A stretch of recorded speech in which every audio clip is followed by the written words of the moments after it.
You may be a young man watching this video, disheartened and frustrated with the modern world around you and your place within it, ruthlessly critical of everything in sight with your analytical mind and pessimistic nature. With all these ideas of an idealistic world, you have become a jargonite, an ideologue, someone who believes in ideology as a way forward to life. You give your strict opinion of what should or shouldn't be in this world with stubborn authority and character. But no one reciprocates. You stick out like a sore thumb, the oddball in the town, the kid always frustrated with the world. But in all honesty, this frustration is more of an internal conflict than anything else, a frustration with one's own self-image towards the world, a question surrounding integrity and respect. Why does no one take me seriously? Why does no one respect me? Why do people not care with what I have to say, you may ask? Well, the answer may just lie in the fact that you don't respect yourself, which may even explain why you view the world the way you do, with such intellectual spite. To escape reality like Peter Pan into sophisticated sophistry, to lay back and kick amongst the clouds, nothing can harm you there except the screaming yearn of an uncomfortable reality check in the back of your mind. So, back to self-respect. Self-respect comes when we have a reason to have self-respect for ourselves. If someone avoids reality and the human experience to retreat into the clouds of idealistic jargon, then you will always deep down hate yourself to some degree. There are different forms of escapism from this world.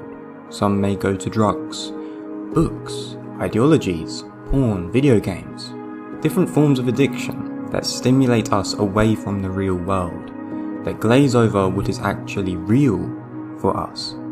So, the reason to why so many young men fall into this situation? Collective initiation rites have ultimately died with the ashes of history, and many young men are left stranded in the wastelands of the modern day, seeking direction in which they cannot easily find. It doesn't appear at their doorstep. The Western world is crumbling beneath our feet, where the sacred has become lost under the consistent pressures of a mundane existence. But the reason you have no self-respect ultimately comes down to the fact that you have not yet experienced the monomyth in complete form, the unified myth that plays out in all cultures, societies, tribes and kingdoms. But I am sure, as many of us have felt its calling in some form or way, the irritable scream of relief that lays coiled in your throat, the leaping desire for freedom from within your chest, those feelings of entrapment and willingness to break free, those are the ancestors, you could say, that are speaking it forth from within you, the thirst for rebirth. This is what Joseph Campbell called the hero's journey, the initiation into manhood, the great leap of faith into the trusted unknown, a myth that has presented itself time and time again in every culture thinkable, the mono-myth. This is a young man's first step towards individuation, which is also his primary death of boyhood and codependence to the rest of the world. In a modern world where there are no traditional sacred communities to aid initiation into manhood, one has to find the courage from within to spring the spirit into step. The disconnectedness and alienation of the modern world only encourages the man-child's cowardice to retreat further into his fantasies of reality. This is where the problem lies. So how does a young man actually actualize himself into the real world without a sacred community for initiation? The universal myth of the hero's journey is the self-actualized initiation into developing the self-respect and integrity in which the young man craves to have for himself, to defeat his demons and self-sabotaging deceits against his own soul and to bury them to where they belong, to be rebirthed in real time into a new light of his own being. Facing the ordeals and tribulations that arise from this journey into the unknown is what makes this transformation possible. The chaos is the alchemical ingredient for the individual to truly transform.